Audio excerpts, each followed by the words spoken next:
Welcome into another episode of the ROTL UK podcast, episode 131, The Tan Aquatic with ROTL UK. My name's Matthew Turner alongside Anthony Fitzpatrick, Ryan McCluskey. How you doing, boys? Bit warm. Struggling. I'm not going to lie. Anyone who watches this pod knows that I hate hot weather, and 100 degrees Fahrenheit is far too damn hot for me. It's even that bad that my beard has gone to try and cool me down a little bit. That's how desperate things are getting. Ryan hasn't quite committed to that yet, but there we go. For you guys across the pond who aren't aware of it, its hottest today, it was 104 degrees in London, which is the hottest temperature ever recorded in the UK, beating 2019's record. So it's only very recent, but we've never had it hotter here. And in the land of no air conditioning, it is not a pleasant place to be right now, especially in Royal Alliance headquarters all around the country. But we are going to be talking to you guys today about the 2023 free agency class and just having a general Lions chat. Just want to welcome in everyone listening along on the audio pod or live along with us on YouTube and Twitch. If you want to get your questions in, we will get it in on the show later on, so please do get your questions in. Would love to chat about whatever you want to talk about. But we'll get some housekeeping out the way to start with. Don't forget our Discord channel, College Football Podcasts. Don't forget to like and sub the episode, the pod, YouTube channel, whatever you can. And Lions Nation Unite. College Football Podcast, boys, coming up again on Wednesday. You also spoke last Tuesday. What did you speak about? What are you going to speak about? So we're doing our breakdown of the college conferences at the minute, like a little mini preview going into next year. Last week we did about the CUSA. We also did chat about the possible coming of the Super Conference. We talked about commitments on there. It was a very long one, so this week we're just going to do our preview. We're doing the Sun Belt this week, one of the other lesser-known conferences in the FBS, so should be good fun. Some good teams in there this year, and some guys that we're really, really high on going into this year's draft, or you hear a lot about. So, yeah, it's going to be fun. We got a question in from the chat. Dan Pask, the man, the myth, the legend, asks, Ryan, is Hank in the shade? Is he been keeping cool? No, he loves the sun. Trying to keep him in the shade's impossible. He wants to sit all day, and if I let him, he would put himself in the vets. He'd probably kill himself. He loves the hot weather. So he's a bit of a knob, really. I bought him frozen strawberries. Not interested. He chews them and then spits them out. Cooling mat barely wants to use it. He's been a little bit of twat, really. But what can you say? There we go. Det Fan Man says, apparently heard the Heat closed the Luton airport. That's wild. Yeah, I mean, British airports don't stand up to anything. If it gets near 40 degrees Fahrenheit, you can close it due to it being cold. And I mean, I'm sure airports have been closed by being hot before, so no stranger to that. And the train lines literally melt, because they're not designed to deal with it. They bend out of shape. The trains don't run. Nothing runs. And then conversely, in the snow, everything gets covered up and we can't clear it. So extreme weather here is really, it just kills us. I've not left my house today apart from to go for some food, and that's it. I'm not leaving again. I mean, my work generously said I didn't have to wear a suit today. So there we go. I've been out. I went to site. I went to a full treatment works. Walked around. It was everything going on. Hot, gases, tanks, a lot. It was not fun. This country's, I'm just going to say it, this country it's soft. Infrastructure has been lacking for many decades, and it's bred a soft bunch of people. Unfortunately, we're just not cut out for it. So whoever takes over as Prime Minister next, please just fix something. Don't make trains and airports out of fucking rubber bands and aluminium or aluminum. Don't. I started that one with Jeremy once, and I got a lot of flack for that. Don't also forget about, we are a Twitch affiliate now, so if you've got a free sub, a Prime subscription you can throw our way, we really appreciate that. But the other thing I want to talk to you about before we get going properly is our feedback form that we're running right now. So we've kind of engaged in a consultation with you guys trying to improve the pod. This is, going into our third season now come the start of this year. So we've been going a while, and things have kind of stayed as they are since we started. And to be frank, we didn't have a fucking clue what we were doing this time 3 years ago. Absolutely none. None of us had done anything like this before, and we certainly hadn't created an intro or a video intro. We hadn't ever spoken on camera before or anything like that. So we are looking to change a few things about the pod, and to be honest, your suggestions are going to shape what happens with the podcast going forward. So there's only 9 questions on this thing, I think. Yeah, 9 questions, and you can skip a few of them if you don't want to answer them too. So it can be as quick as you like, and we are looking to do things like change the intro. For example, I know that in a couple of bits of feedback we've had, it turns some people off, and to be honest, we're not huge on it either, all of us pretty much. So if you've got an idea for what you think might sound cool as a new intro, allowing for copyright and what have you, then, please feel free to throw that information our way. We'd love to hear from you about pretty much anything. The link is in the description on YouTube and on Twitch, and every now and again I do tweet it out on Twitter as well. So please go and have a look. Please tell us what you think. Really, really appreciate the feedback. Let's jump into a little bit of news. Not a huge amount to go through this week, but the Lions have only one entry on ESPN's top 10 rankings. TJ Hawkinson comes in at number 7 at tight end. Penei Sewell is an honourable mention at offensive tackle, with Rashawn Slater at number 3 for tackles in the NFL. The other bit of news is HBO Max are streaming Hard Knocks around the same time as it airs. Pride of Detroit's Jeremy Reisman clarified this on Twitter with HBO directly, which should be hopefully good news for us across the pond as well. We're hoping that Game Pass put it on there as soon as it drops, because otherwise us chatting about it's going to come a bit late, boys. We always get it on Game Pass here, don't we? I'm kind of hoping it comes out first thing with them, so we should be fine. I'm hoping If not, so, then but we it can can get delayed by a few days. That's the point. Yeah, well, we can bootleg it somewhere or something. Just ignore that I've said we're going to commit a crime on here. Just I've done fine. I've never owned Game Pass. Come get me. Come lock me up. Take me away. I've never paid for the NFL, so I'll find a way. We'll watch it somewhere. What about the top 10s? Any surprises with people who did or didn't make it, and who perhaps made it over Sewell? I mean, I know that Slater apparently had a better year, but it's no surprise. I'm not surprised we didn't make the top 10 of anything, because we never do. No one likes Detroit. We could have one of the most talented rosters in the NFL, and they don't like us. They don't dislike us. They're just forgettable, unfortunately. So I really wasn't that surprised. There are a few people that I would change. Let's say tackles. Let's say I'd put Taylor Decker in before I'd put Sewell, because at least Decker's got a big body of work, and when he came back from injury, the line looked so much better. So to him not even get an honourable mention is quite sad. But the rest of it, not always surprised. I think DeAndre Swift probably could have snuck in at like 9 or 10. That would have probably been fair to him, because there's some backs out there that are incredibly overrated. I mean, I'm going to use my favourite word here because I haven't used it in a while, but these ratings are balderdash. And they really are, because, the criteria changes. We get told that Frank Ragnow isn't in the top 10 of this position because he was injured last season. Okay, that's fair enough. He didn't play last year. So you didn't put him in top 10. But then you'll look at receivers and you'll see Michael Thomas in there, who hasn't taken a meaningful snap because of injury in 2 years. And he's still up there with the elite of the wide receiving there. Well, it's like, hang on. You're saying Ragnar's not in there because of injury, but then, there are injured guys who are still in there.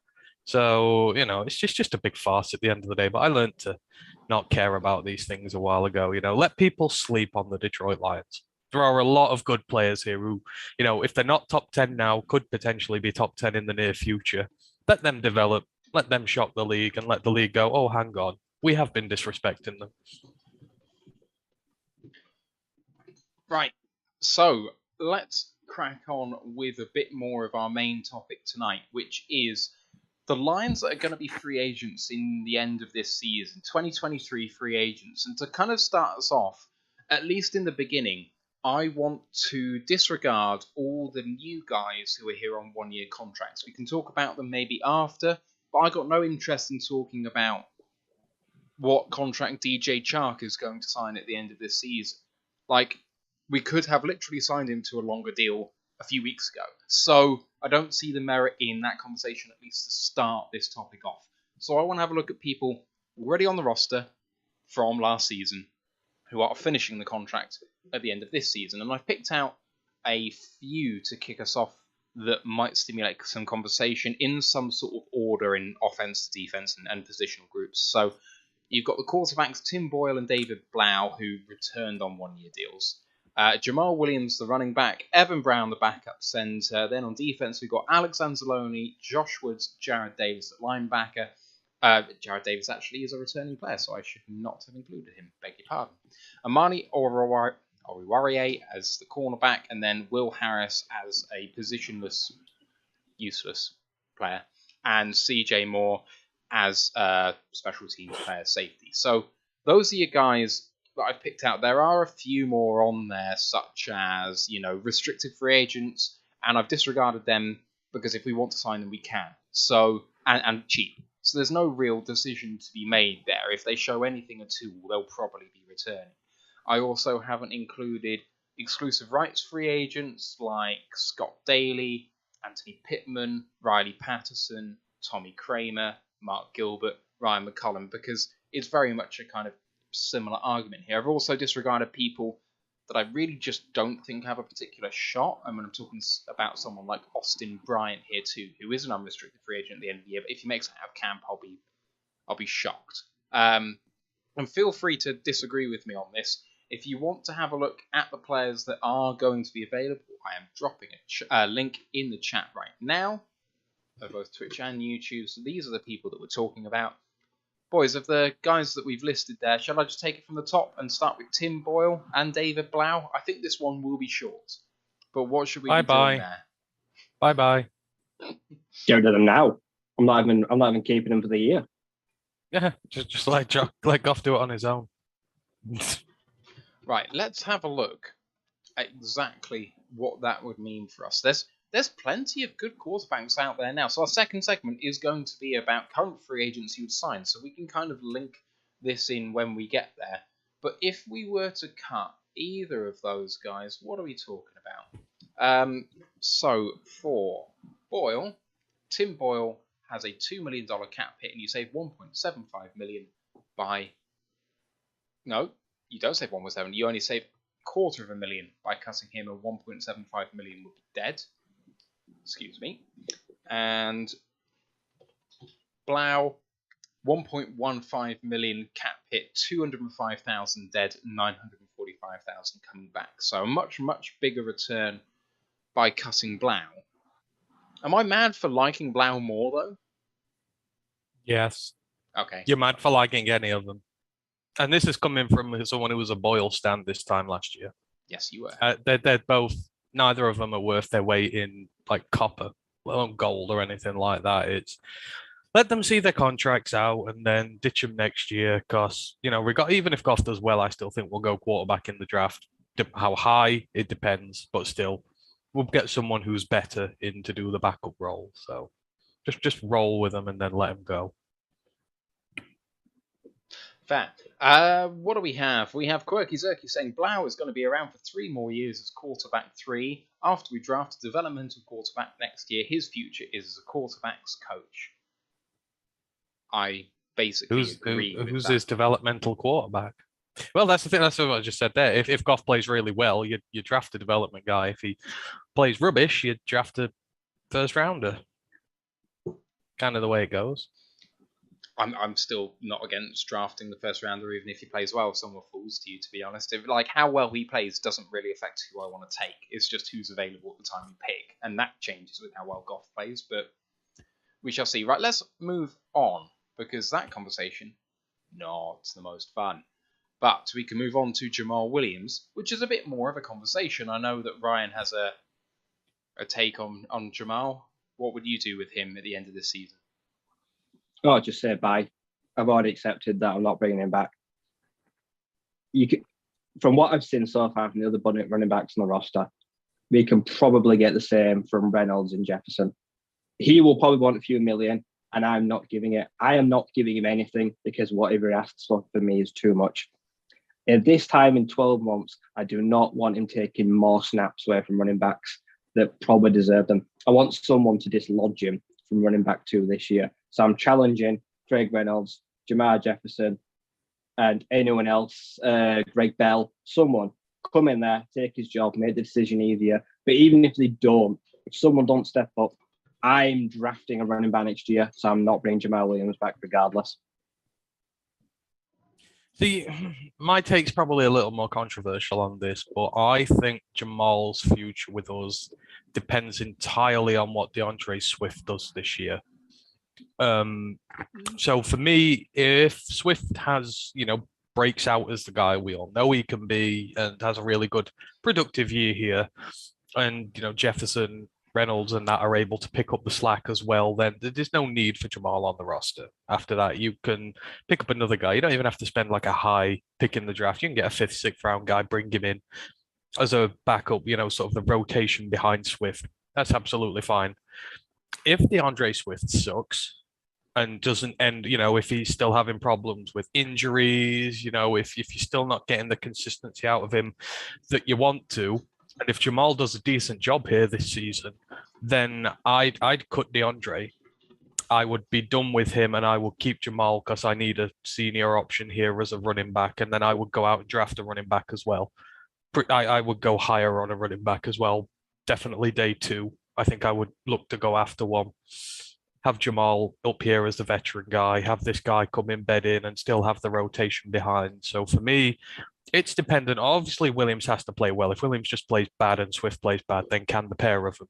But if Williams plays well, hypothetically, in both these scenarios, then if DeAndre's bad, then DeAndre goes, even though he's in contract. I just think, we can't deal with the inconsistency for too many years. We just got to cut loose.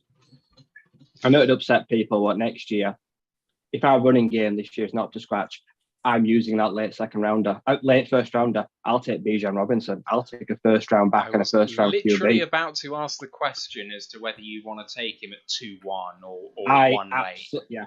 There's very good running backs coming through this year. There's a good class of running backs coming through. So you'll get good value for one. So there we go. Would you consider cutting Williams this season? So no. No. So his cap hit is 4.4 million, and you saved 2.75 million by cutting him. See, it's not insubstantial. It is, but what you're losing to your culture is worth more than what you're saving a bit of money, but you are losing a big part of that locker room. You're losing a guy who inspires those around him. I mean, he didn't have the worst year last year, in fairness. He got used first in a lot of the games, so he's going up against defenses when they're completely fresh. He took a brunt of the hits there, so DeAndre didn't have to, and which is why I've always said Jamal should take first carry in a game over DeAndre, because DeAndre's injury issues, let Williams take the heavy hits, let him do the heavy running, and soften the defense up for DeAndre to go on after them. But I think also Williams... Didn't he have? He was in the top 3 in runs resulting in a first down last year in the NFL. So he had a good year. He did the dirty work. He did the hard yards, and a lot of people don't want to admit that. But there's that. So he does have value in your team. But as I say, he has value to the culture as well. You can see how popular he is everywhere, and there is a price to that. I know at the end of the day, you can't just have a guy on the team just for his culture, but he still plays well. And he means a lot to the team. And I think it sets a bad example if you just cut him for a bit of money. It's just like your culture means nothing. So it's not worth cutting him this year. If you cut him now and touch wood, Swift goes down with an injury, how comfortable are you running back room that's led by Reynolds or Jamar Jefferson? Suddenly then you're scrambling for someone like Royce Freeman or in an EFL or an XFL running back, and you're pipping someone that might not be fit. And we'll end up with a scenario where we've just got Adrian Peterson again. Like, I can't get Williams. I can't get rid of him now just for 2.3 million, because you're setting yourself up for falling. We can get Bo back. Bring back Bo. Hashtag. There's some USFL backs I like, but not as running back number 1 if we leave ourselves in a bad position like that. The Swift-Williams combo is a good one for us. They both serve a purpose in that running back room, and you need them both. You can't have one without the other. Otherwise, you'll lose a lot of your ability in that backfield. So it is not worth a meager cut this year to cut him now. I mean, so we got asked the question from Drew Forsyth, who's very active in the chat all the time. Appreciate him being here most weeks. And he says, well, two things really. Are you carrying 4 running backs, or is Jefferson going to be a practice squad guy? And he also says about Williams, I'd let him go now. Why keep him? Is he that much better than Reynolds? And going with Ryan's point about throwing down the gauntlet to the RB3, RB4 guys to take the RB2 spot, I do see a big difference at the moment between those guys. Now, Reynolds has been doing it on limited snaps, but there's a massive difference between him coming in as a change of pace guy and being able to actually carry a load. And Williams can carry a load. If Swift, through trying to manage his workload and trying to bring him back into the fold, or just looking after him, Williams takes half the snaps. I don't think Reynolds is ready for that yet. And Jefferson, I mean, we're yet to see it because he always keeps getting injured too. So they could get there by the middle of the year. I'm with Ryan. I would be throwing down the gauntlet to them, but banking on it now just doesn't feel right. That's why you keep Williams another year. You keep Williams another year so you can develop Reynolds and Jamar to the point where you don't need him.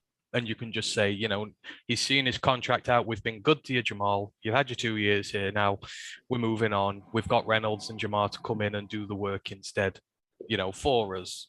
But as I say, they're not ready yet. Jamal carries the first loads in a game. Do I trust Craig Reynolds to go up against a defense that's like fully amped and ready to go and is going to be laying on the smackdown that little bit harder in a game? I don't think I do. Reynolds comes in later in games, and again, that works to his advantage. I'm not saying he's a bad running back, but he's not like an opening. He's not an opening running back who's going to take the first salvos from whatever he's going to get. So I just wouldn't trust him to do that yet. And as for Drew's other question, would I carry 4 running backs? Yes, I would. And I would carry 4 running backs because, I said this when we did our 53-man roster. I will carry as many players as I can at our positions of strength. I would carry more wide receivers this year because I think it's a position of strength. I'll keep my good players, even if it means I'm short-handed in others. I'll keep the good guys because the more good guys I have on this roster, the more chance I have of landing on some of them and filling roster spots for future years. I'm not going to cut running backs whilst I'm carrying in Jared Davis or something like that. I'd rather just take it where we're strong. If you can stash one on a practice squad, then fine. But for me, I wouldn't risk it. I think our running back room works best in rotation. And I think those 4 could work. They worked in rotation last year. And I would like to see us do it. I'd like to see us use more 2-back sets. So you need more guys to do so. So, yeah, keep the most numbers where you're strongest. I mean, so to that point, one of the things that I've been really disappointed by with the Lions since we got Williams in for last season is that he really looked like he was coming on, catching the ball out of the backfield. We talked about the fact that he is a dual threat. How many times did he catch the ball? I mean, I don't have the stat in front of me, but I just don't remember it happening particularly much. We were saying, he's got this ability. We never used it. Not really. So, I want to see us give him a bloody chance. It doesn't feel like we've been doing the best we can for him. I'd agree, and that also helps your team because I can't remember who said it. I was having a discussion with someone, and it's a lot easier to read our plays judging on who we've got in our backfield. Because if you've got Jamal Williams on the field, odds are it's going to be a run play because that's what Jamal Williams does. DeAndre's in the backfield, then there's a lot more likelihood that you're going to pass the ball a bit because you don't run it as much when he's on. So if you expand his repertoire and getting him catching passes out the backfield, it makes the offense harder to read, or have both of them in there. But I agree. I think you have to try and use both facets of his game simply to stop other teams being able to read what you're doing. We've got a really interesting question coming up from the man himself in the chat, Lions Talk with Mike, but we're going to get to it in just a little bit when we actually come on to the linebacker spot shortly. Just on about how we let him walk, Jamal, if we let him walk. We had Quirky Zerky saying, case in point, they let Jalen Reeves-Maybin walk because they valued him less than he did. And that's where I'm at with all of this in terms of Jamal. I don't have any singular price that's like too high for me. And this goes for every single guy on the roster. If he values himself more than the Lions value him, he's gone. At the end of the day, I am not overpaying for players. I don't care who you are. I'm not doing it. Unless you can get a few years down the line, got it on the brain. We're a bit more competitive.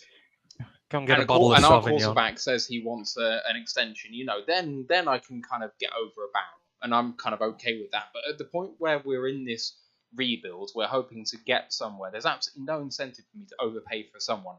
But if Jamal comes in, has a good season, and says, I'd love to come back for 2.5 mil, like, I'm seriously considering that, because even on the vet minimum, you're not saving much. Like, it really, the value comes in what he does this year and then what he asks for. And I guess a lot of my answers are going to be in that sort of realm, but I'm going to kind of estimate how good he can be. And I think Jamal can be very, very good in this offense. So I might be willing to do a bit more to keep him here than others will, because you know what? Craig Reynolds is a great story. Do I see him being RB2 long term? Sorry, but I don't.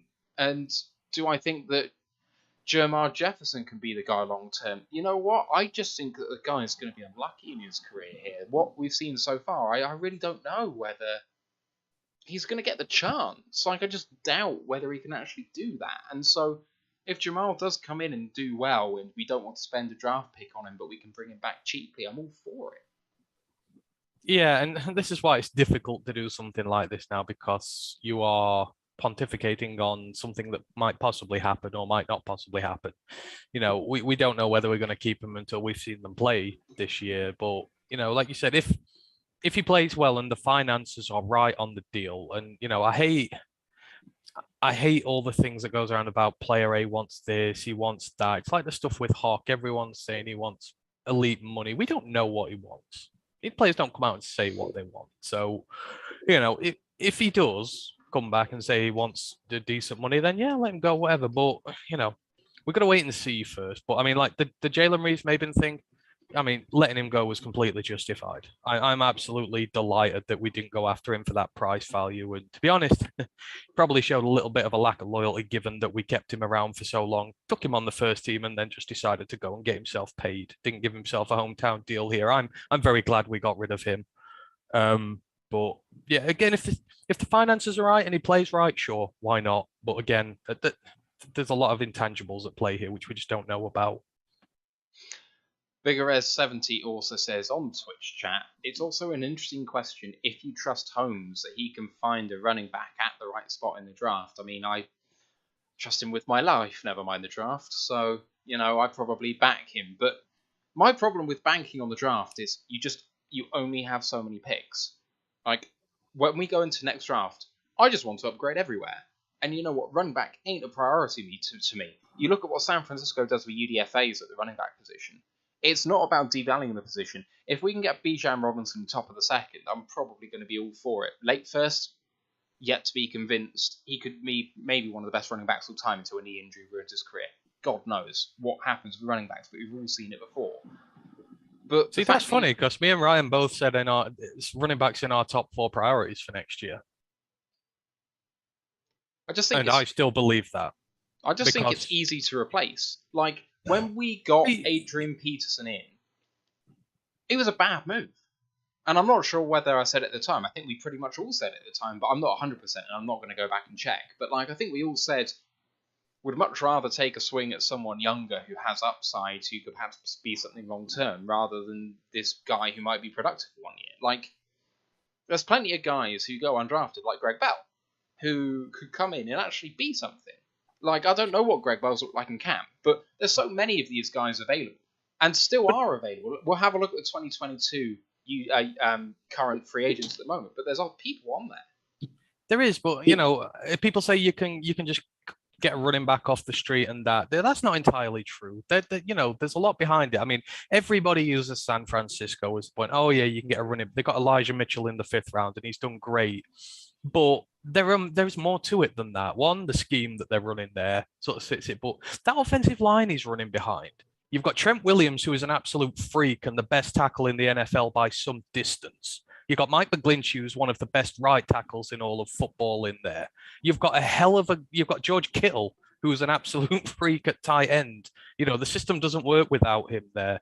You're only putting those UDFA guys and late round guys in there who are having success because of what you've got in front of you. It doesn't just necessarily translate. At some point, sometime, you do need a running back who has the skill necessary to be able to work without an elite offensive line and, an elite quarterback, something to work with.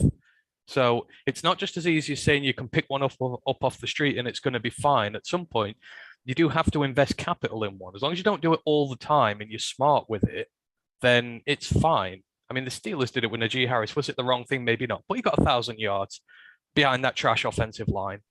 And, he's probably going to be a good back for them for some time. And if you get someone like him with an extra pick, you have to think about it. And I know Drew's going to go crazy because he's all about his analytics and all that. But, it's not as simple as just saying you can drag someone in off the street and they'll do well.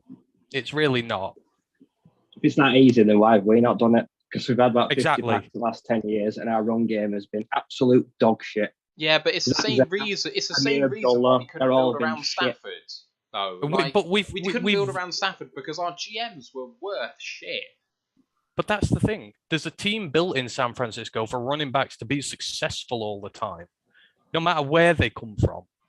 Your running back doesn't need the most skill in the world if he's running behind an elite offensive line and blockers. Well, then why are we paying running backs at all here? Because our keys to success for this season are running behind one of the best offensive lines we've ever seen here. Like, we are all banking on that offensive line being that good. And if it is that good, we don't need a game-breaking running back. You've just said it. We can go cheap. But in 12 months, will we? The line, things change. Injuries happen. We don't know what's going to happen. There's a good chance that Palapulivati's gone next year, just because of the cap implications and depending on what they want to do there. It's a piece that switches, and then it's not necessarily the best in the world. And, we're still to have an elite blocking tight end. Hawk ain't that good at the minute. He's all right, but he ain't George Kittle-esque. The receivers, do all right with it, but you've got to have the whole package together for that to work. And, that you can use outliers and stuff like that for doing all right. But at some point, you have to put some investment in it. And I mean, the lines for the most part, we had the second in DeAndre. We've had a couple over the years, but we've not really invested heavily in the running back position. And we've not ever really had a good running game. And, those two are linked. All right, let's move this on now to our last offensive guy on this list, which is Evan Brown, backup center, got paid a little bit in this offseason to return. Are you guys thinking about bringing him back once again? Do you think it was the right move to do what we did? And, is he going to be happy if Ragnow stays fit all season, I'd keep him for as long as I can keep my hands on him. Backup offensive linemen and good ones are rare. Unless you have a great offensive line coach, which we just so happen to have. But how long's Hank Fraley going to be around here? Who knows? The way he's going to get a big job somewhere, be it with us higher up or another team. And, whilst you've got good players here and he's developing good players, you have to try and keep hold of them. Now, maybe is the thinking, I know he plays center, but, are they going to try him at guard this year? Are they going to train him all season at guard? And then, in 12 months' time, like I said, we might have a position at right guard available. If they decide they want to go that route with the money, does Evan Brown slot in at right guard next year? It depends. But for now, you keep him because, Ragnar's just coming off a serious injury. So you don't know whether you can trust him to be fit or not. So you need to keep him here. And even in future years, that Evan Brown could come in and do a job. So, again, a lot can happen in a season, but if you're asking now over what's happened and, if he comes in and is good relief and that this year, absolutely, you fight really hard to keep him.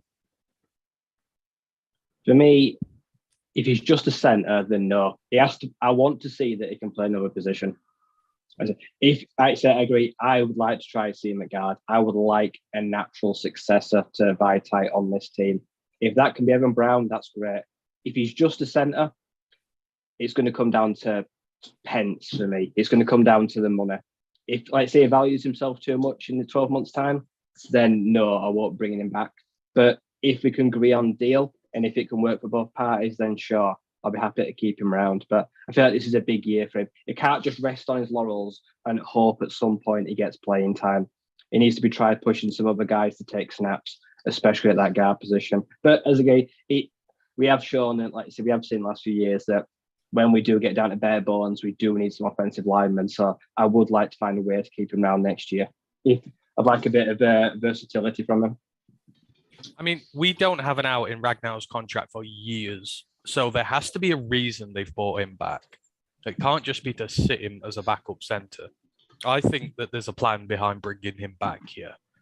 And, I say, you're not just getting him here to come and sit on the bench for 5 years and, keep him as long as you can until Ragnar's done.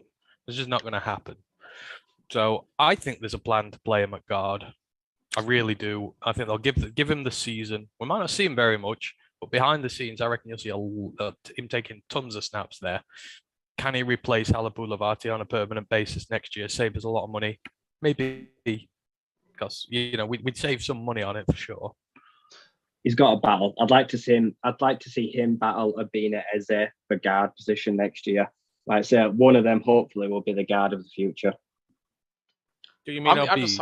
Isn't Eze the tackle? Eze's a tackle, but he could kick in, I guess. But Obeid's the guard. No, he can't. Yeah, he's too big, isn't he? Obeid's the guard. Obeid and Kevin Jarvis is the other UDFA guard. But I just don't see Evan Brown as a guard.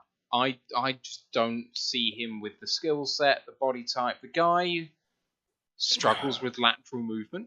Like, that's not a good guard trait. It's fine as a center. He had a good snap, and he did amicably in the place of Frank Ragnow. I thought he was very, very good there.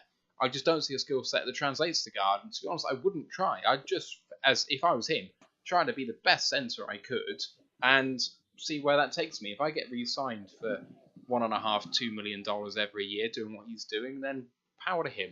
And I would re-sign him on that basis every single year, because I do think he provides tremendous backup ability without ever really threatening the starters. He's someone who's going to come in as better than a lot of guys. But the trouble is, he's come in and produced as a starter for 3/4 of a season. And it's not like he can't prove that he has. And to say that he can't translate, I feel that's a bit harsh, because they were his first starts in the NFL last year. You couldn't have asked for any more from a backup coming in that situation to replace one of the top 2 centers in football to the point where you don't even miss him is amazing. And that speaks to him and his, attitude and his ability. I think you've at least got to give him a chance. And he's going to have a full year of this. He's going to have a full year to batten down and try and transfer his skills to another part of the line.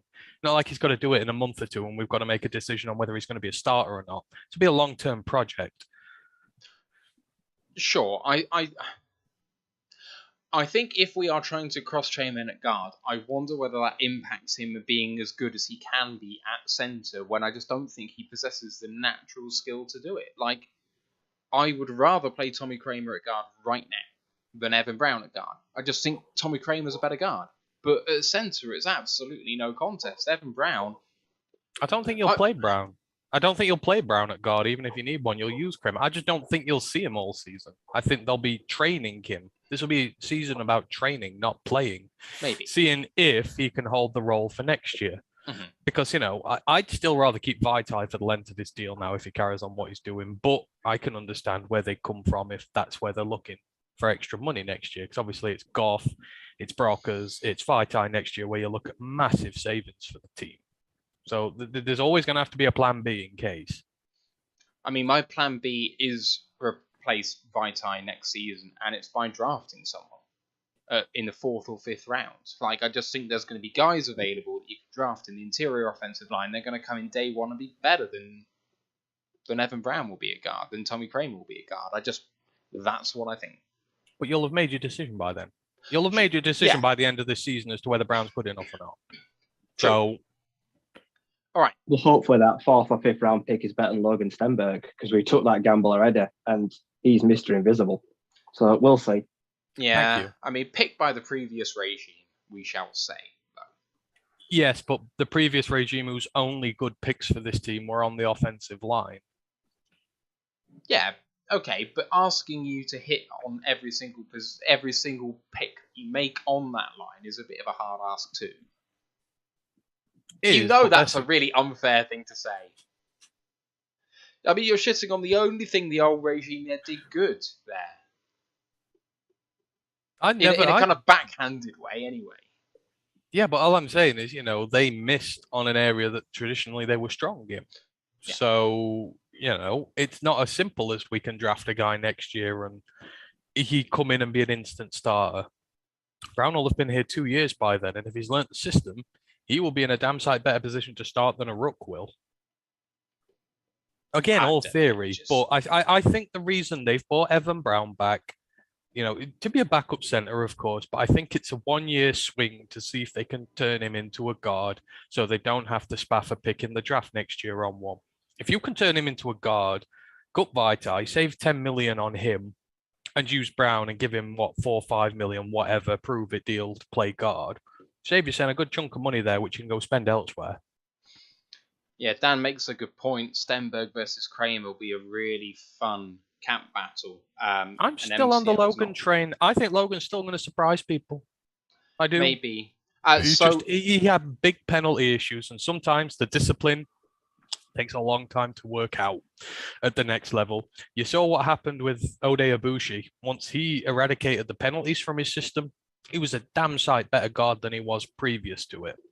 So if you can get that discipline on the plate, then Logan's got a much better chance of succeeding rather than just sticking him out there and ruining his confidence. It might be the better thing to have kept him under wraps for so long and at least try. Yeah, I mean, there's a reason he's still on the roster, but we'll see if he remains on it after this offseason. Ode Ibushi, I was listening to the PFF NFL podcast recently. They listed him as the league average guard. He was picked as the epitome of the league average guard, which I thought was quite an honour for him, actually, considering that when he was with us, he was basically a penalty machine. Yeah, absolutely. Last season, he was decent. I was sad when we let him go. To keep him, for sure. Shame. Anyway, let's transition this now to a discussion on the defensive players along here. So we're going to start with a couple of linebackers. This one we have. And we'll start with Alex Anzalone. I think that the podcast was fairly unanimous in not really wanting to bring him back, but he came quite cheaply, and he's going to provide something that I think a lot of the guys on the rest of the roster at the moment still don't provide, at least at this moment in time. Would you consider at all re-signing him at any price? No, for me, because he's on there because of his leadership, let's say. He's the veteran in there, the green dot guy, and that gives him an edge on other players when it's coming there. We've got no outstanding talent at linebacker at this moment in time. So that's why he's here. Next year, I fully expect us to go heavy and go hard. And when Noah Sewell is a Detroit Lion, there's no need for Alex Anzalone because there's your leader, there's your linch point, there's your focal guy who you're going to use in your linebacker room. He's going to be the do-it-all, dominating presence, and hopefully some of these rookies will have developed year one and will be able to complement him well enough. But now, it's all about Noah Sewell next year, and Anzalone's going to be gone. So, on Noah Sewell, we were asked the question I said earlier by Micro Mike that I was going to come to on the linebacker chat, and Ron, I'll put this to you alongside these two guys as well. What's the earliest you're considering a linebacker in the 2023 NFL draft? So potentially you're saying maybe we're replacing both of these guys. So the other guy, apart from Alex Anzalone, is Josh Woods returning. We could potentially be replacing both of those guys. Where would you be taking a linebacker? When's the earliest? First round. Our linebacker room is still trash. It's got no better. It's still just as bad on paper as last year. Next year, they can't, I've said for 2 years now, they have neglected the position. Like I said, they've had good drafts, but we have neglected a very important position. Now, I love Malcolm Rodriguez. He's great. Has he got his flaws? Absolutely. Is this a good linebacker class coming up again? Yes. Henry Tu'utu, like I say, you've got the likes of him. You've got Noah Sewell. Trade up for Will Anderson. We'll have 2 picks. First round the next year. We've got to get a difference maker. Alex Anzalone ain't it. Don't want him back next year. Don't want Josh Badds back next year. I didn't want Anzalone back now. I don't want him now. It just reeks of consistency. It's just a familiar face to have back next year. Like I said, that's the only reason they brought him back is familiarity and a bit of leadership. I beg someone takes that green dot off him fairly quickly because he's got limitations. He's also injury prone as well. How many games do we get out of him this year? Under 12, I'm going to say.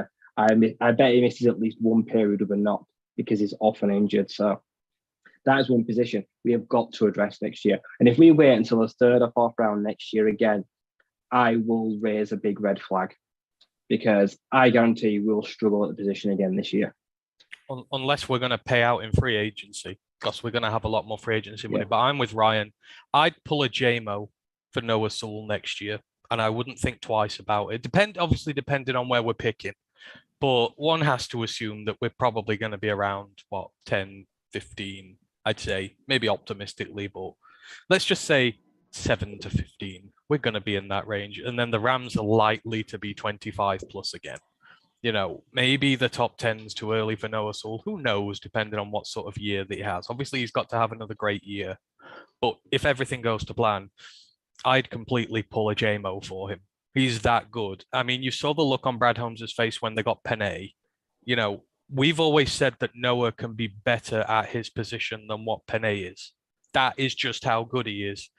And to hell with all this thing about you don't need a good linebacker in your ranks or something like that. Screw that. If I can get my hands on a top tier linebacker, I'll go out and bloody well get him. The Bucs went out and did it with Levante David, and they've not exactly suffered for going so high on a linebacker. He won a Super Bowl in his first year. I'm not going to say that Sewell's going to do it with us next year, but you know what you get with him. You know what you get from his family.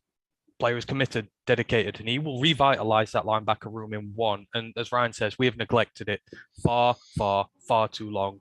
If we're not going to address it high in the draft, then we need to address it with some moolah in free agency because it's just completely and utterly unacceptable how bad that room is. We were chatting about it in our Discord today. There is not one player in our linebacker group who deserves starter level snaps. Not one. And that is indicative of just how bad it is at this moment. It could be good. And I've said, if you use them rotationally, it could be very good this year, at least for what we need. But next year, you've got to get a bona fide game-changing starter in there. And it starts with him. So I'm looking down the list at the moment of Pro Football Network's list of linebackers and where they're projecting right now. I know it's going to change massively between now and the draft, but it's all I have to go on right now, right? Like, this is what people think of these guys coming in. And there are 6 linebackers currently in the top 2 rounds. You have Noah Sewell at 11, Henry Te'o at 22, Justin Flo at 26. So that's 3 in the first round. Trenton Simpson at 36, Ivan Pace Jr. at 56, and DeMarvion Overshown at 64. Now, that's a wealth of talent at linebacker in the first 2 rounds. Overshown, I was really high on in this cycle, and he decided to go back. Te'o, I think, also decided to go back, and he was eligible, I think. Justin Flo's been out injured for an entire year with a massive injury. Sure. A massive injury. I will never touch Flo. He's a huge red flag. The guy halfway through round 3 is someone I was high on this year as well who returned, Owen Papa.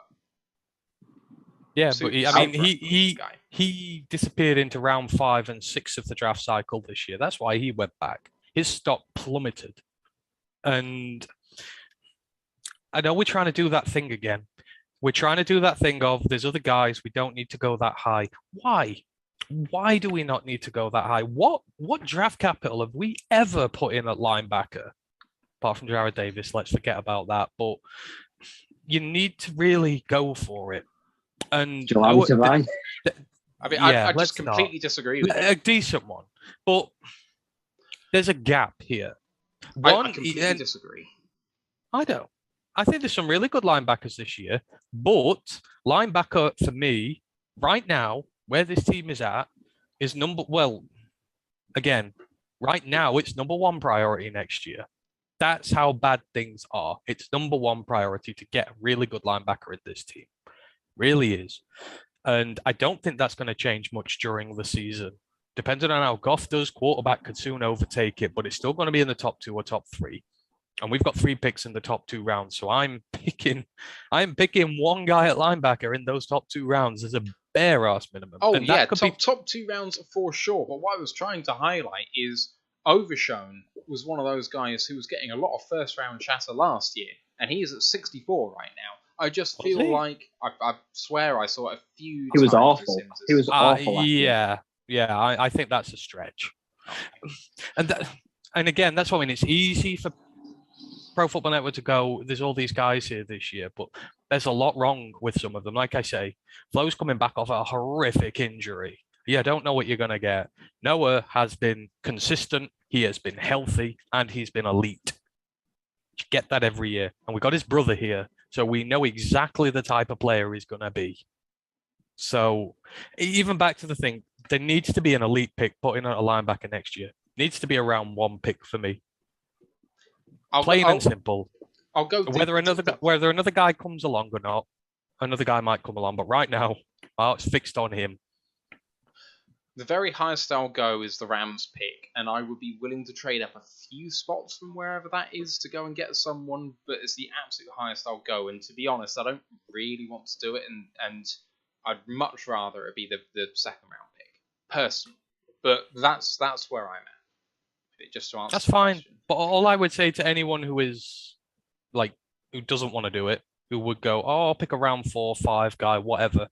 So you're going to go into next year with around 3, 4, 5 rookie as your focal guy. Is that what you're going to do? Because you might have some rookies this year, but your room is going to be just as trash next year if you're developing someone that late. It's got to take them a couple of years. I mean, I'll say exactly the same for a round 1 linebacker. There's very, very few round 1 linebackers that hit the ground running. Just because one guy did it last year doesn't mean they all do it. As much as anything. Levante David did it. Micah Parsons has done it. It depends. Micah Parsons didn't do it at linebacker though, and Levante David did well. But yeah, but again, people cherry picking here. I could go through and find enough linebackers. Hang on, you're cherry picking here. You just picked out the 2 best guys. Why don't you pick out the average? Yeah, but you said there's no chance that a linebacker in round 1. I said the majority of first round linebackers do not hit the ground running, and I think that's true. No, but I'd rather pick one who has elite traits than a maybe swipe in the middle of a draft, and that's all we've done at linebacker is hit and hope. That's all we've done. And the previous regime just picked completely the wrong attributes for this team as well. They may have picked high, but they picked the wrong guys. Oh, yeah. This time you are with a GM who will pick the right guy because that's what he does. Even if they're going to fail, they will have the right attitude. They will have the right skill set. They'll be in the best position to succeed. And if they don't, it's on them. Whereas with a lot of the guys we've had before, it was coaching, which killed them. I'll just say the final message is a high draft pick needs to be put into the linebacker room next year. Sans them going hard on someone in free agency. Okay, Ash in the Twitch chat says, for every Parsons and David, you have a Patrick Queen, Devin Bush, and Jared Davis. Dan Pask says, who's Devin Lloyd? Patrick Queen now. Oh yeah, Devin Lloyd. Who's Devin Lloyd in this year's in the next year's draft? 2023 draft, who's Devin Lloyd right now? Oh Christ, who's the guy who's replaced him at Utah? I mentioned him. It's the guy who's gone over from Florida. Mohamed Diabate. Yeah. Mohamed Diabate is potentially the next Devin Lloyd there. I can see exactly why he's transferred there. He's got the all-round skill set to go and succeed. I think the only thing with him is his pass rush is not as good as what the Devin Lloyd's is. But apart from that, the coverage skills, the blitzing skills against the run are just as good. So I think I said it on the college pod. Mohamed Diabate is a big one to watch for, and it's in a Utah system which works for the linebackers like that. Just not enjoying the Edifan Ulafosio shade here because he's not been mentioned by you yet at the linebacker. Who's throwing shade on Ulafosio? You are by not mentioning him. No, I'm not. He had an injury last year. Yeah, it's the same old thing. I can't say anything. I can't agree for Justin Flo because he's been injured badly last year. It's the same I can't do with Olafosio. He's been injured. Right, let's move this. Still a good player. Let's move this chat on now to the cornerback position. And we got a couple of guys here heading towards free agency as it currently stands. Amani Oruwariye, and I'm convinced that Will Harris is a cornerback at this point. I do not want to ever see him take snaps to safety again. If he looks like a somewhat competent cornerback, then fine. What are we doing with Amani and Will, boys? If you think Will's a cornerback, then I've got a moon made out of cheese here to sell for you. I've been eating a lot of cheese recently. It's good stuff. I don't want Will Harris taking snaps on this team again. I'm done. I've washed my hands of him. I don't care about this bullshit Mike Tyson position. He is not good enough. He's struggled. He's shown liabilities. Don't want him there. Armani needs to prove to me this year that he don't just scoop up crap interceptions. But if he has an okay season, I'll pay him as a cornerback 2. He is not cornerback 1. And if he's cornerback 1 next year, we're in trouble again. Well, sorry, go on, Ryan. I want to see another 5-6 interception year from him. If he regresses this year and in a big way and he goes up in a shell and he clams up, I'll let him walk. Because I know answers it. I'm not going to put words in his mouth, but he will go somewhere and he will want paying. He will feel like he's got a body of work now. I expect him to want reasonable money. And for me, I want a return on that investment this year. So if he goes out there, gives me 5-6 interceptions again, I'll give him it. There's a 3-year deal. There's your good cornerback 2 money, and then we'll address the cornerback 1 situation. I'll tie him down if he gives me a good year. So I'm very open to keeping him. I think I'm in complete agreement with Ryan there. If he has another good year, I'll give him cornerback 2 money, but in no situation, in no possible scenario am I giving him cornerback 1 money. I'm not even considering it unless that coverage gets a damn sight better this year. He got interceptions last year, but he still got cooked too many times for my liking. And cornerback 1s don't get cooked like that too often. And, you know, he would have to have something short of like one of the best years by a Lions cornerback in forever. Couldn't even name you the last one who probably had an elite season outside of Slay. You'd have to have a Slay-esque year, really, for me to even consider. But I think in 99% of scenarios, like Doctor Strange, it's I'm giving him cornerback 2 money and no more. So, give me some figures, boys, on what the sort of deal is that you'd be looking at for him. Let's say he has a good year, you want to re-sign him. What sort of money are you looking at? You say you don't want to pay him CB1 money, but you're happy to pay him high-end CB2 money. What does that look like? What's he on now? Oh, he's on rookie deals, so he's probably on 1 million. I'll give him $3-4 million a year. That's fair. Give him like Rasul 2.6 right now. 2.6. Rasul Douglas just got paid $7 million a year by the Packers, and he's had 1 good year. They've had to kind of overpay him, maybe to keep him there a bit, but you know, $5 million. I'll give him 3 years and $15 million. See, I mean, what's elite? Who gets 8? So Taron Johnson, Kenny Moore, Ahmed Gardner's on 8, Akuda's on 8, Davis Stingley's earning more, Kendall Fuller, Stephen. You know what? If he has a really good year, I could give him maybe like 3 years, 23 million, 22 million, maybe 7, something like that. If he has another really, really good year. But I'm not even looking past the 10 million. I'm not looking into the double figures for millions. I'm not even coming close. I just think he's not a cornerback 1. And I think, again, depending on what happens this year, I still think we're going to be looking for a cornerback 1 next year. I think we're going to have to draft someone very high, but if Amani's my number 2, I'm very happy if he's had 2 good successive years. But still, there's no way I'm paying him cornerback 1 money ever. Quirky Zerky says 4 years, 25 million. Ash says the most I'd go to is 7.5 million average a year. I was kind of in Ant's realm, 3 years, 20 million, 15 guaranteed. Like a bit lower on the on the average, but higher on the guaranteed than I'd like to see. I'd maybe hike the incentives for him a bit.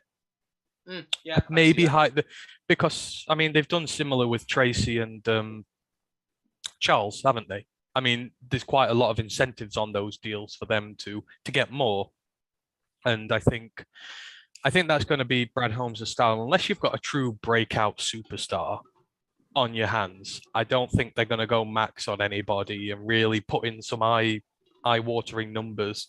I expect the same with Hawk this year. I think they're going to be very reasonable. I think Hawk's going to be very reasonable. You know, he's been injured. The production's been all right, but it hasn't been elite. I would expect them to maybe come up with a long-term deal, which is high on incentives for him to perform and do well. I just think that's how Brad Holmes goes about his way. So yeah, 3 and 24, highly incentivized. I'm quite happy with that. But again, is Amani going to want that? We've seen someone I mean, Jamal Agnew got paid ludicrous money last season. JRM's been paid ludicrous money this year for someone of his skills. Someone will always overpay if they're desperate enough. So that means we might not get a choice in the matter. But you know, if someone's going to overpay him, then great. Good, you know, you've earned your bag. Go get it. If he should be coming along nicely next year, so hopefully it's less of a problem if we can't get him.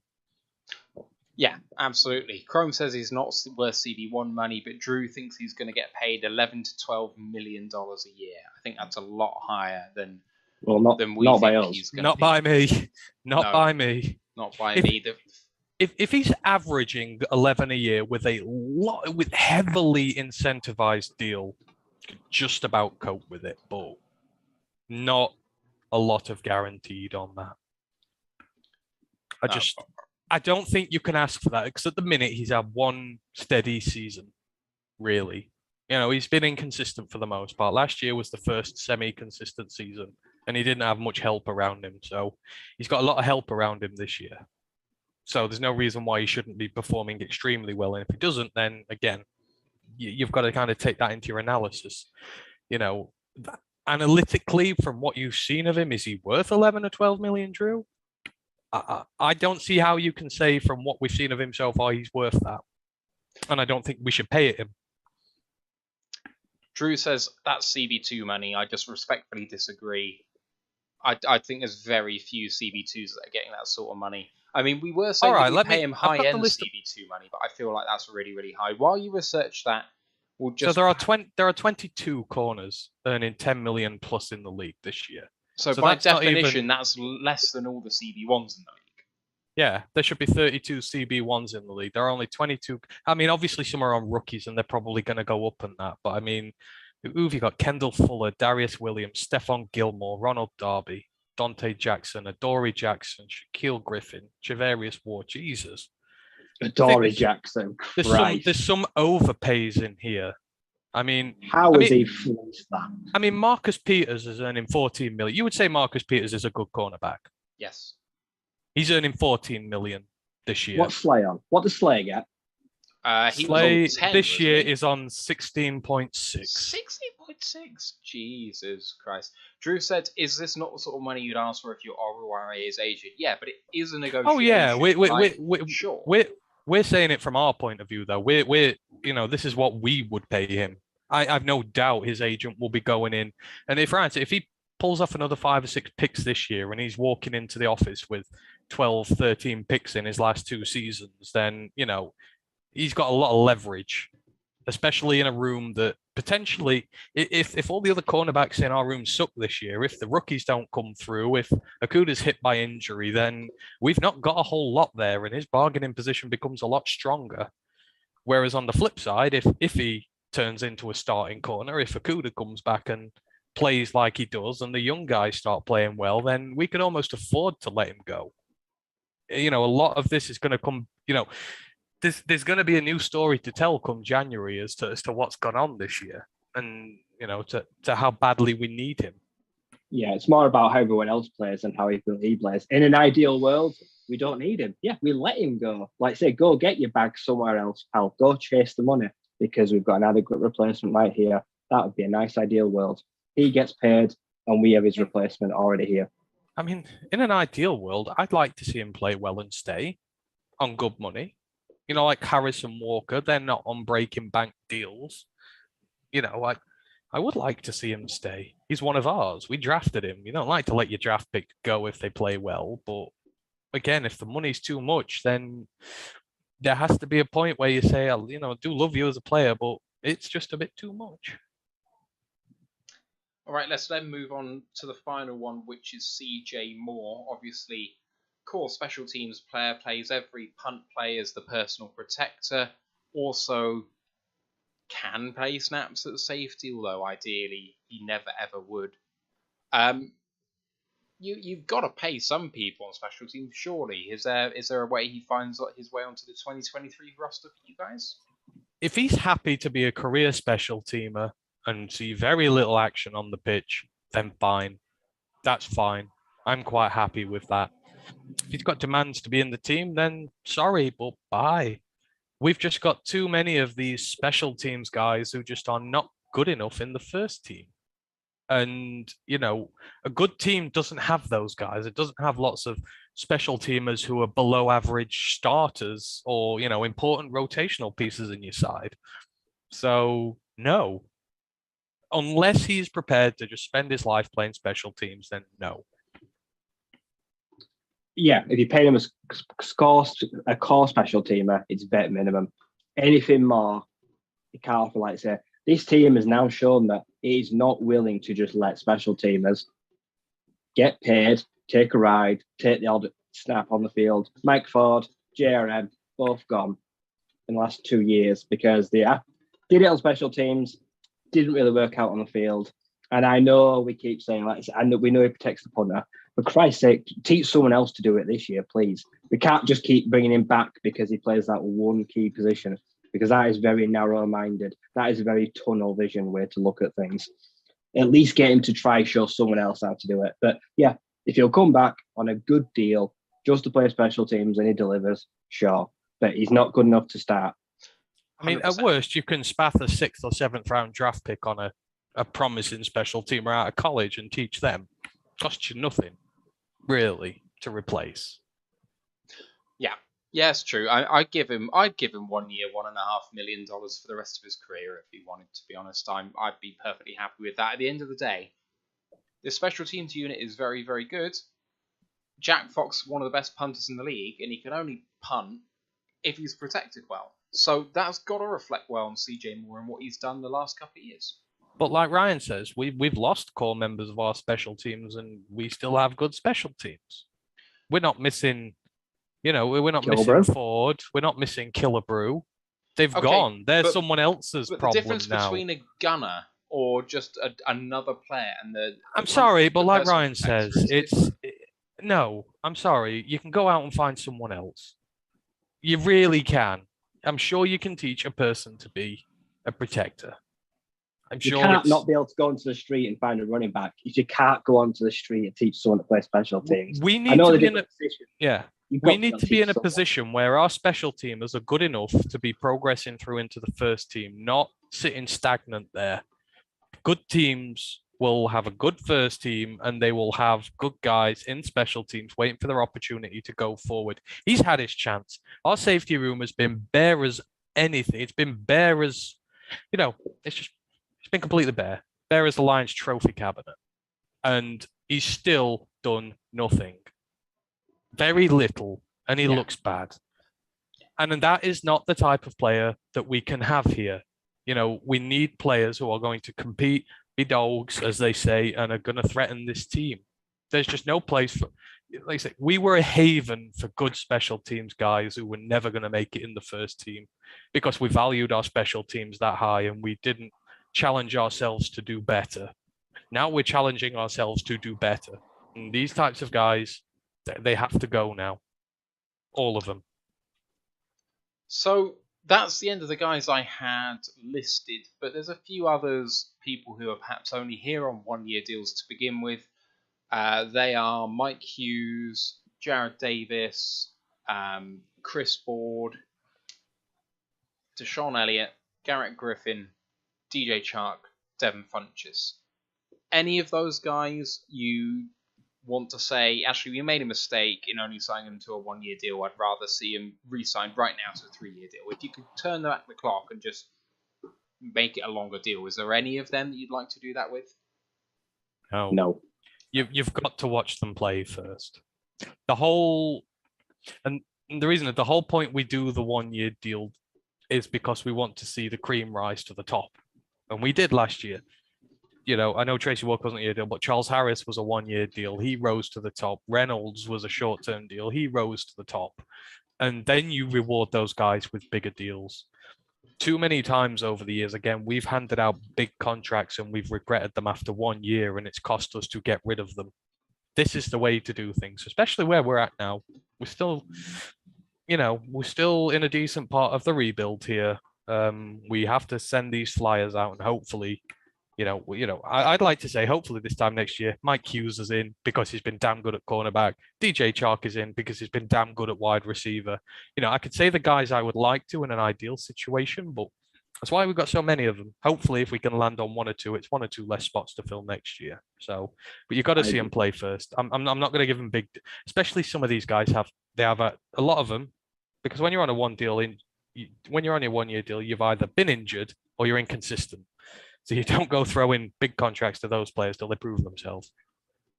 Mike Hughes has got the most upside, like I said, but if we remember, he failed as an outside corner. But when he got kicked into the slot in Kansas City, had his best year. Was that because he had great players around him, even though he was on a pretty poor defense last year?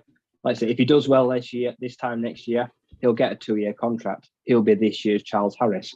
But you don't give him a 2-year deal and he turns into Justin Coleman, who was good for 6 months and then shit for a year. And then we all just fell out with him and then we cost us to get rid of him. We don't want that scenario again. So 1-year flyers all around, it's fine. Like I said, DJ Chark, if he's healthy, he's got the traits to be a top 10 receiver in the league. Will he ever grasp those skills and that potential he's got? Who knows? But for 1 million and 1 year and 10 million, I'm willing to find out. So let's let these guys prove me wrong. And I know why you ask the question, because, deep down you might be worried that some of these guys play really well and we lose them next year. So what was the point in getting them in the first place? And it's a legitimate concern. If Chark comes in, has 1,000-yard season, tears things up with JMO, then there's got to be people knocking at the door for his signature, offering him a lot of money. But I think that we can take a lot of heart from last season, where the 1-year guys came in, played well, and they stuck around here. We all thought Charles Harris was a goner, especially when some of the deals started coming. We were like, oh, he's asking for too much money. Someone else is going to come and outbid him. No, he chose to come back here on a very good deal for us and him. And, again, that speaks to the attitude of the players they've got. We gave him an opportunity and he repaid us at the end of that. And we paid him as well. It's a mutual beneficial thing. Hopefully the guys like this year will be the same. And, they might not all be, but I take heart from us doing it last year. And I think we'll do it again. As the team keeps getting better, it's more and more enticing for players to stay here. So I think they've got a lot of reason to want to stay, especially if this team takes a big leap year 2. So, Hughes plays well, Chark plays well. We got the money to pay him in free agency next year. We got a lot to play with and they'll come back. So these 1-year deals are fine for now. All right, there we go. I wouldn't re-sign anyone. The only one that I kind of wanted to sign longer term before we actually got him was DJ Chark. I kind of was happy giving him a longer term deal from the outset, but we've got him in now and the deal was really good. So I'm not going to complain too much. Let's move on and talk about the current guys who are still out there on the market who could potentially improve this team right now. And if you haven't seen the list of all the free agents that are still available, it is long, it is deep. Giggity. But there are plenty of guys that actually would improve this team. So I don't know if you guys have reviewed the list, have identified anyone that you'd really like to bring in, but there was a few. Let's talk about Leighton Van Der Esch. Let's talk about Leighton Van Der Esch. I picked a linebacker as well, actually. I saw Matt chatting in Luke G's chat about this earlier, so I thought I'd wind him up with this one to start with. Oh, thank God. Give me a legitimate reason why we shouldn't be thinking about Leighton Van Der Esch. And don't say something like, oh, he'll be asking too much money. That's your opinion. No. I think he'll be asking veteran minimum and he'd be fucking lucky to get it. At the end of the day, the guy was great until he busted his knee. He's got half a knee left in one of his legs, and you know what? His bottle's gone. His confidence is gone, and with it, all semblance of reasonably good standard linebacker players gone. You want someone to come in and actually elevate this linebacker group. You're talking Anthony Barr.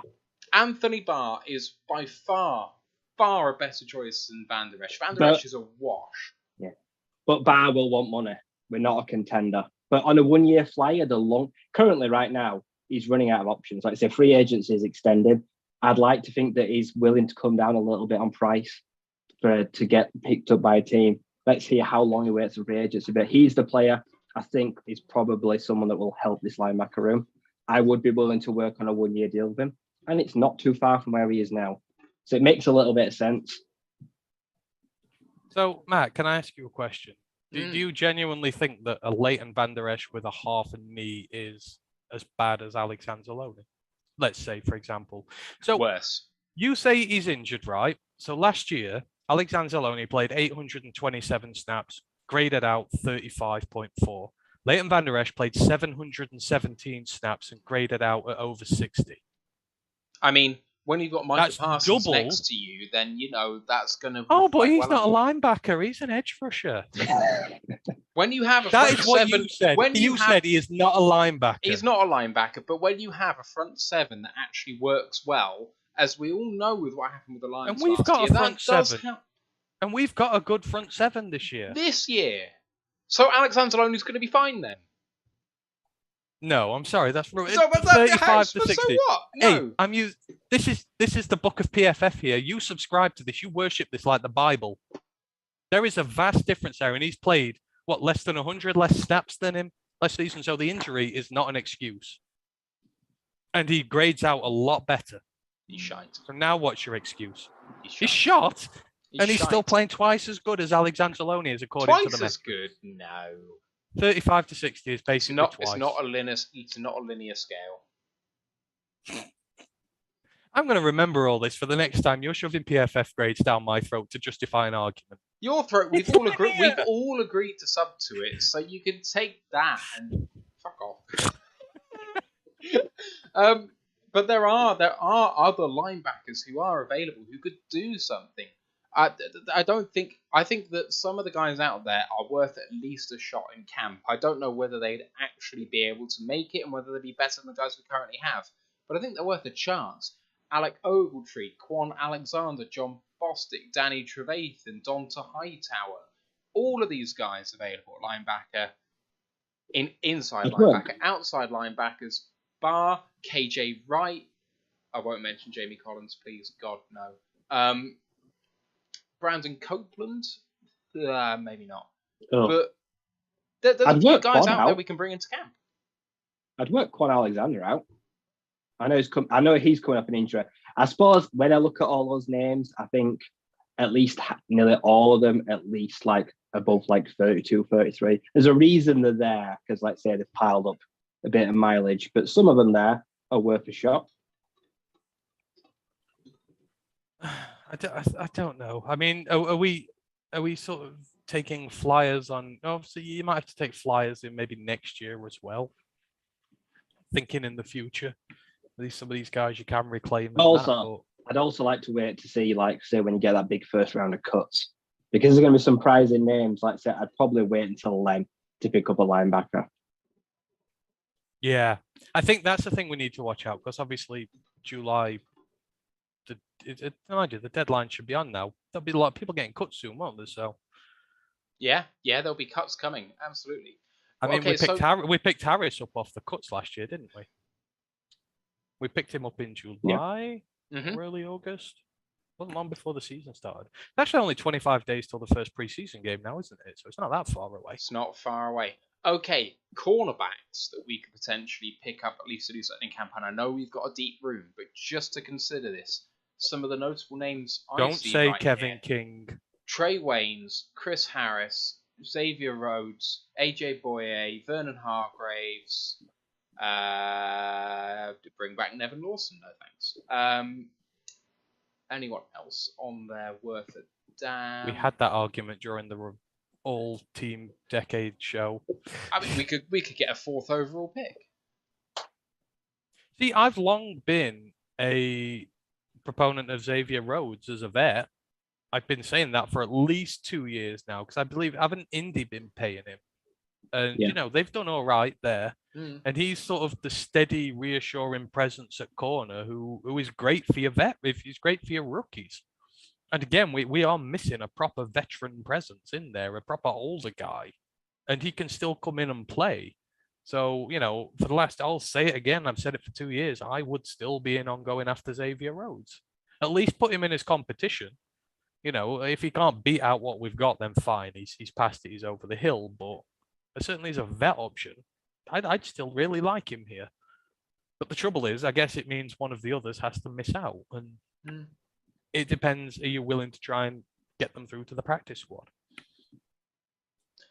Just having a look at some of the other position groups that we Safety. might want. Is there a safety? So the big free agent safety still available is Landon Collins. There's also Tayshaun Gibson, Darian Thompson. Let's have a look at strong safeties. Tavon Wilson. No, you know what? I know you rubbished it right to Landon Collins, but does he not shoot up our depth chart instantly? Really? Is Deshaun Elliott better than him? He won a lot of money. Well, it depends because no one's paying him. If the market's getting thinner, you could wait him out until he has to take a lesser deal. It's, sometimes that's what happens with these guys. You call their bluff, but no one's going for him.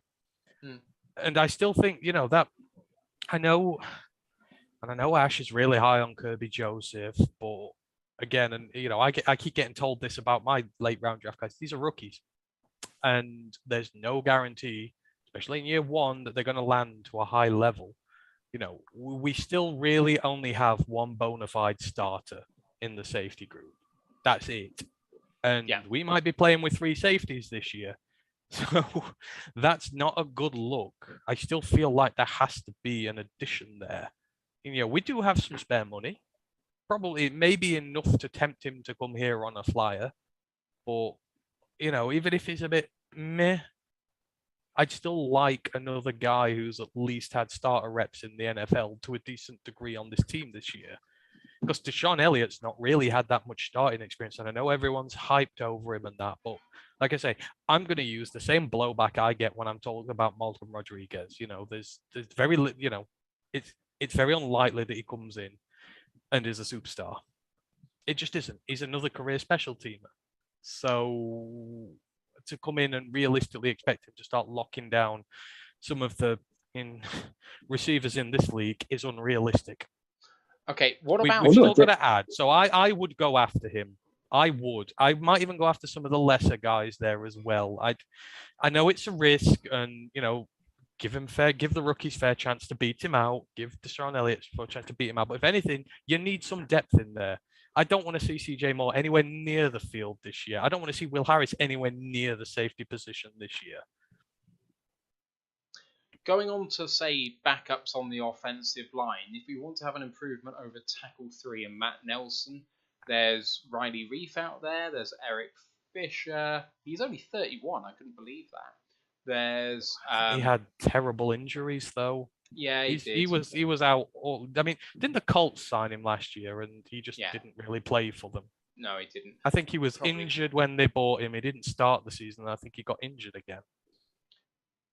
No, that's fair enough. We can move on to backup quarterbacks, and because we all think we could improve there. There's a lot of notable guys on here: Fitzpatrick, Newton, Glennon, McCarron, Rosen. Magic's retired. He's still on there. We could bring him back. Anthony Gordon from the Chiefs, Derek King, if you want 5'8" quarterback. No. I don't think there's anyone I'd really seriously think about bringing in there. What about these running backs then? I was talking about running backs before, and I noticed a guy that we tried to bring in way back when. We signed him to an offer sheet, but he actually re-signed where he was. Malcolm Brown is out there free. Alex Collins is available, Corey Clement, Wayne Gorman, Christian Wade, Carlos Hyde, David Johnson. I was quite high on Master Teague coming in from this season. Lev Bell is still out there. I mean, that's a good list of running backs still available. Kalen Ballage. Master Teague Bell's- didn't play at Ohio State. He Bell's was not playing stuck behind. football either. Le'Veon Bell he's said he's going to be a boxing. professional boxer. Yeah. He's retiring. No, I just heard a list of a lot of washed up guys. David Johnson and Carlos Hyde. Those two don't have a working ACL between them. Like, those guys are absolute. I couldn't touch them with a barge pole. See, the thing is, I like our running back room. I think our running back room has balance to it. You have technically the running back one in there. Whether he can handle that load remains to be seen. But DeAndre Swift is the running back one. He's a very good receiving threat. Jamal Williams is sort of the heavyweight in there, the one who you get to do all the dirty work at the start of the game, the guy who'll get you some of the tough first downs, and generally the reliable second guy in there. And then we've got two very gifted youngsters in Jamar Jefferson and Craig Reynolds, who both in spurts proved themselves last season. So I don't think we need to go bringing in your words, Ryan, a washed up veteran to kind of ruin that, because there's no room for one. I think he's either going to take snaps away from the young guys who deserve them, or he's just going to come in and not really be good enough to make a difference in our first team. So I don't know. It feels really futile to me. There wasn't any backs on that list that offer anything to Detroit. If I'm bringing in a back, it's for the practice squad, and it's someone like Matt Colburn or CJ Marable, who played really well in the USFL. They're the kind of guys that want to give it a shot. Yeah, but one of those three guys in the USFL will give a chance, but those guys named, they just want money and they don't offer anything. They probably won't even crack the top three on our depth chart, so I can't spend money there. Offensive tackle, we'll probably, if we ever need tackle depth, we'll just bring back Dan Skipper or Darren Powell or something like that. We're never going to go into that tackle market because we've got those guys on speed dial. So two positions I can't spend any free agency money at. No. I know we talked about maybe getting a tackle in the draft. We didn't do it. We went the free agency route. I mean, Eze has potential. I know you watched him a lot at TCU, but there are parts of his games which are just awful and are going to take a long time to rectify. He's a long-term project. He ain't going to help you this year, really, apart from maybe a little bit in the run game.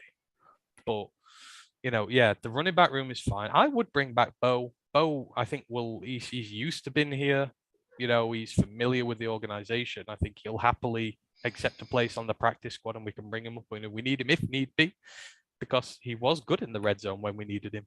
Punched in a few touchdowns in big situations there. So, but outside of Bo, no, I wouldn't do a single thing. All right, let's have a look at tight ends. The list is headed by former Lion Eric Ebron. Also in there is Blake Jarwin, Kyle Rudolph, Jared Cook, Jesse James, Levine Toilio. Just a host of former Lions, really. We've had three of those already. Chris Herndon. I actually don't dislike Chris Herndon. Kyle Rudolph, but he won't be cheap. No, I'd get him just so I could jettison him into Lake Michigan for scoring against us so many times over the years. I can't stand him. All right, I would launch him into the lake. What about throwing another wide receiver in the mix then, if we've chucked all of them away? We couldn't fit them on our team in our mocks. There's no room. I know, but we can still improve. We can do it. We want more speed. There's always Deshaun Jackson. You want a dependable outside receiver. There's Emmanuel Sanders. If you want an absolute twat at the slot who's actually very productive, you've got Cole Beasley. You've also got players who have been productive here but never got a chance beyond half a season, like Mohamed Sanu. You've got D.D. Westbrook. You've got DJ Montgomery. Anyone else that stands out? Not. I used to like D.D., but they're all too old. Those guys you're reading out, they're into their 30s, and they're not going to offer us anything long term. They really are not. And, our wide receiver room's really set now. We've invested in our wide receiver one. We've got our slot guy. We've got a rabid competition on for those wide receiver 2 and 3 slots as well. So, short of paying big for somebody to come in and do something as well, then there's no need. Yeah.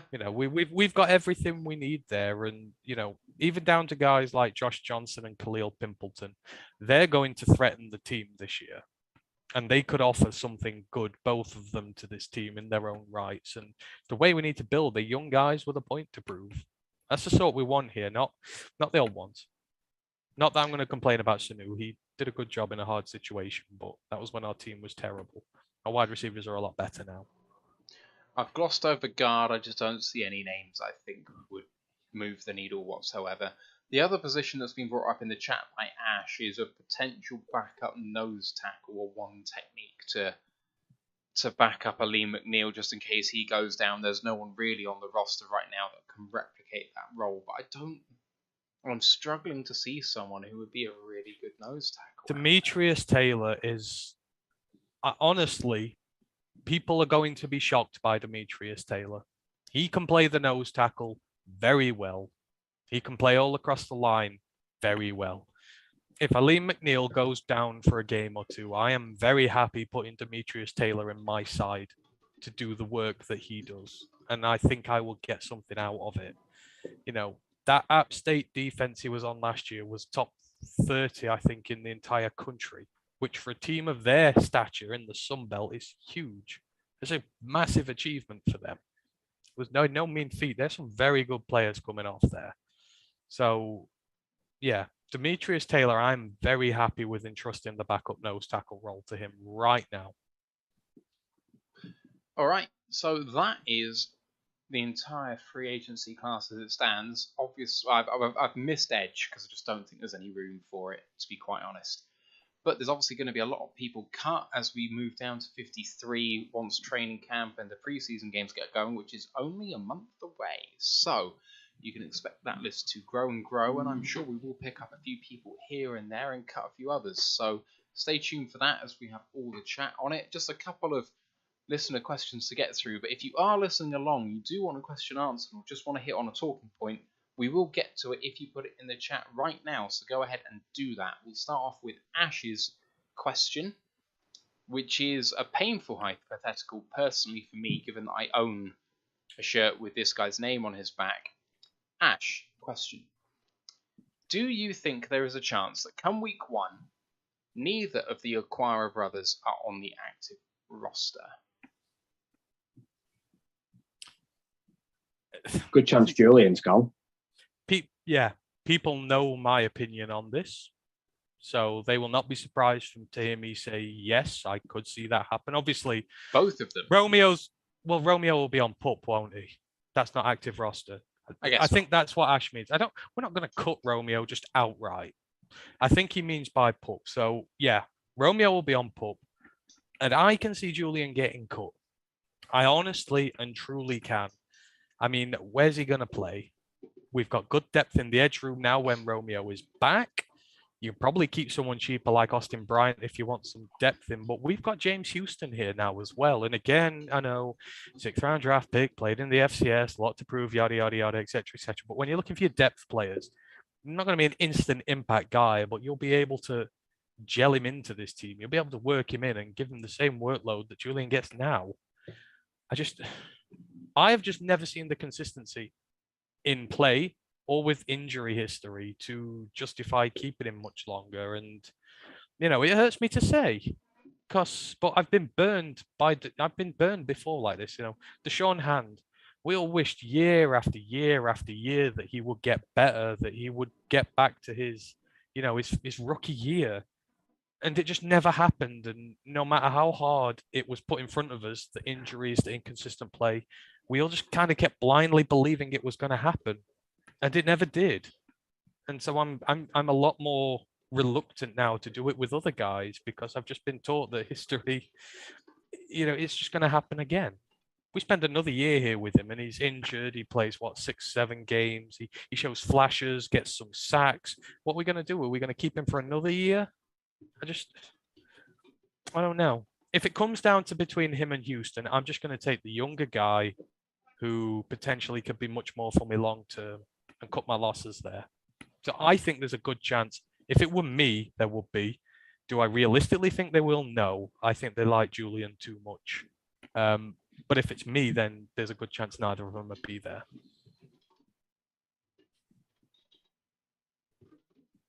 I agree. The leash on Julian is very short.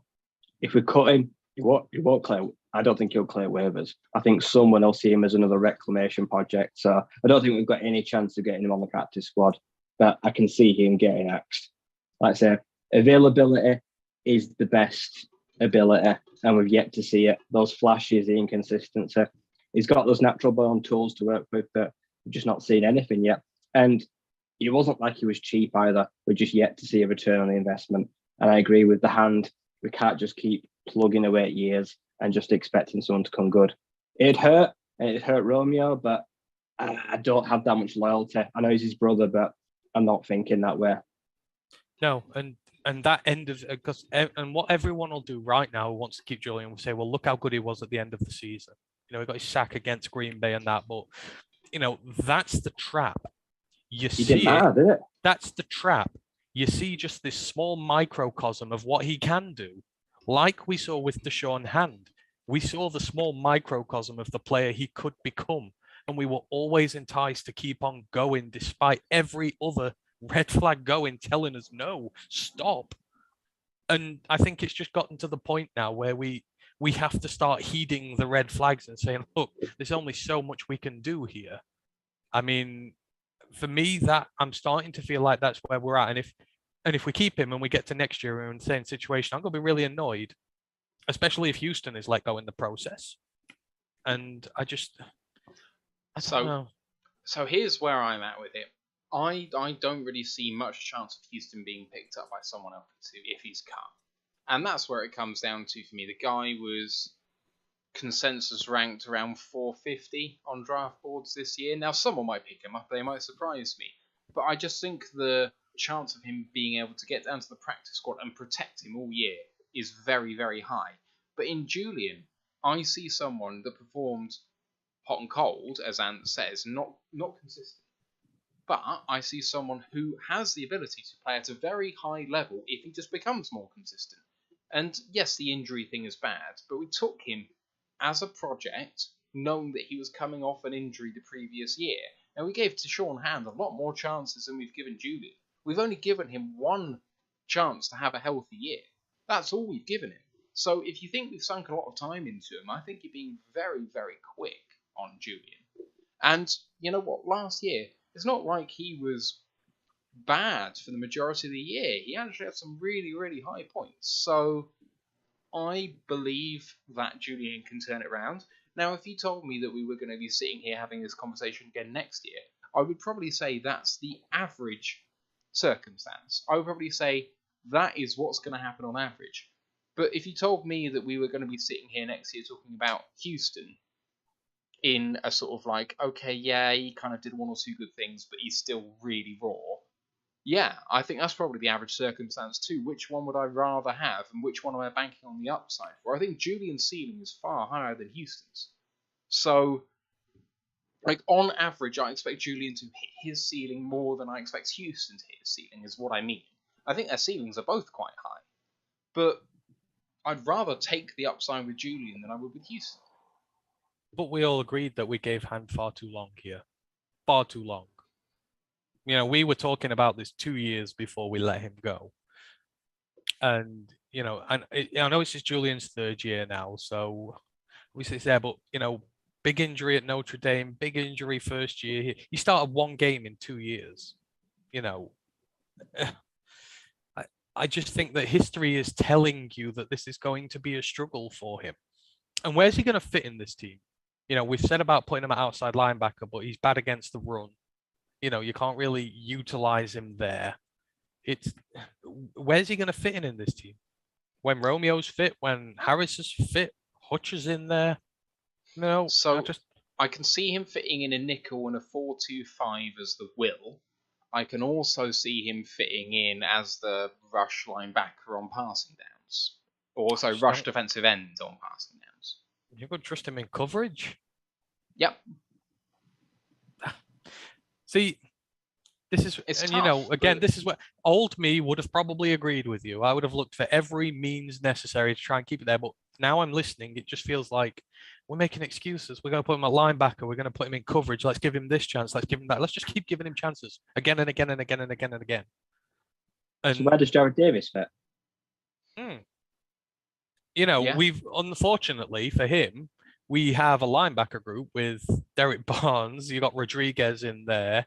You got a lot of guys who already pass rush or run defend. So whose snaps is he taking in there?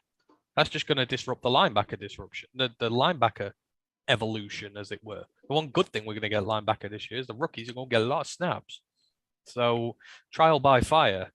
When you start trying to stick a round peg in a square hole, that's when problems occur. That's what I mean. We seem to just be making these little excuses all the time now. I'd don't know. rather keep Julian than I would Davis. If I had to cut one. Oh yeah, if I One's had an to edge, choose one of one's an them, edge and one's a linebacker, though. They're not the same player. It's not going to come down to a but position. you call Davis an edge, but can you play him as a I didn't call 4-3 Davis an edge on edge. first down? I didn't call Davis an edge. I said they play different positions. Okay. Aquara's an edge and Davis Aquara's is a an edge. linebacker. Okay. All right. But you wouldn't I play just him don't as see Julian. I don't see Julian as a linebacker. Right. Fair enough. No, that's okay. Okay, so let's move it on to the last question that we have from Ken Stauder on YouTube. Thank you for the question. He says Vegas has the Lions win-loss record or win record at 6.5 opinions. Who's betting? If you had to pick a Lions record, what are you going for, boys? I'm betting over. I'm betting over. 7 and 10. I think we sort of had our little bit of a show where we did like maybe our very way too early predictions and stuff like that. But for me, 6 wins doesn't represent a terrific amount of improvement this year. Got to be more. It's got to be on the higher side towards 10, 7, 8, maybe 9 in a good year. 6 when we could have won 6 last year quite easily with that rancid team. We've got to win more this year now that we're a lot better and a lot healthier. So yeah, I'm betting over. Very optimistically betting over. 100% going over. I really think our average is just higher than that, and I think our high point is a lot higher than that, but the low point is probably not much lower than that. I think it's a fairly long tail, but if everything comes together, I really think we could shock the world this year. Our schedule helps a lot as well. Schedule helps a hell of a lot. It's not the hardest. There are a lot of mid teams there who can be beaten. So the opportunity is there. It's up to them as to whether they're going to take it or not. All right. Anything else that you guys want to get off your chest at this point? I have been monitoring the chat for any questions that we have, but I don't think there's anything worth talking about on there. But anything Lions related you want to talk about, or NFL related? No. Maybe not at the moment. No. I don't think need so. to keep that for next week. So. Well, yeah. I don't think nothing much has really been going off. It's the quiet part of off season now, really, isn't it? When does training camp start? That's got to be soon. Training camp. I did reply to this actually. Someone asked, and I can't remember. I feel like it's got to be in a week or two by now. It can't be far off with first preseason game. 30th of July.